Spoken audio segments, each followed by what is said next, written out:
I'm Ms. Strange. I'm the senior school counselor here at the study, and recently we ran a workshop with students, myself and Mme Strange, that was geared towards teaching them about anxiety, stress, offering them some tools to learn how to manage their anxiety, and also a chance to connect with each other. Sometimes we can feel really alone in these feelings, so it's nice to know that there's other people who are feeling the same way. When we're feeling anxious, often our brains have jumped into future mode. So they're thinking about all the worst case scenarios that could happen in the future. So a lot of the tools that we use allow us to bring ourselves out of the future and back into the present moment. So we're going to talk about three different tools.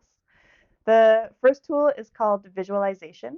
So for visualization, we picture a place that we know really well that's a spot that we feel calm. It could be the dock on our cottage.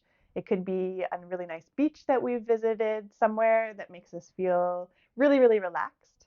And when we visualize, we try and put ourselves into that moment, into that space. So we feel what it feels like to be there, the sun on our face, the way that it smells, all of the things that make us feel calm being in that space.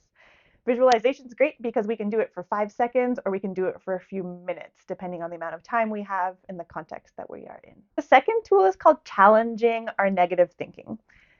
A common scenario for a study student is they're in a test and all of a sudden maybe they don't have an answer to a question and their brain starts thinking, I'm going to fail. I always fail. This is the worst case scenario. So challenging our negative thinking allows us to kind of flip that narrative.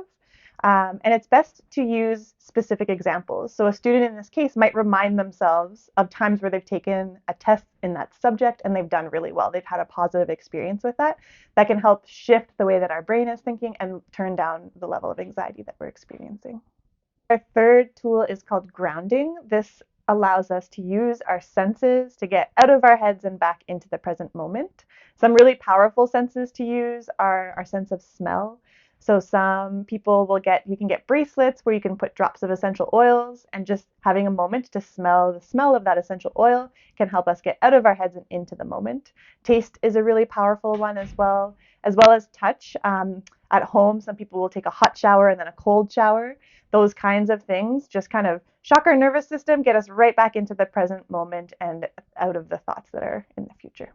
So we ran the workshop recently. We're planning to run future workshops next fall. In the meantime, if you missed the session or if you're looking for resources for your daughter, you can click the link in our bio that has a list of many resources, some online. So there's some YouTube channels that are really great. There are apps that are available. And then here at the school, we've got me here every day. And so you can click the link that will bring up my calendar to book a meeting as a nice place to come chat.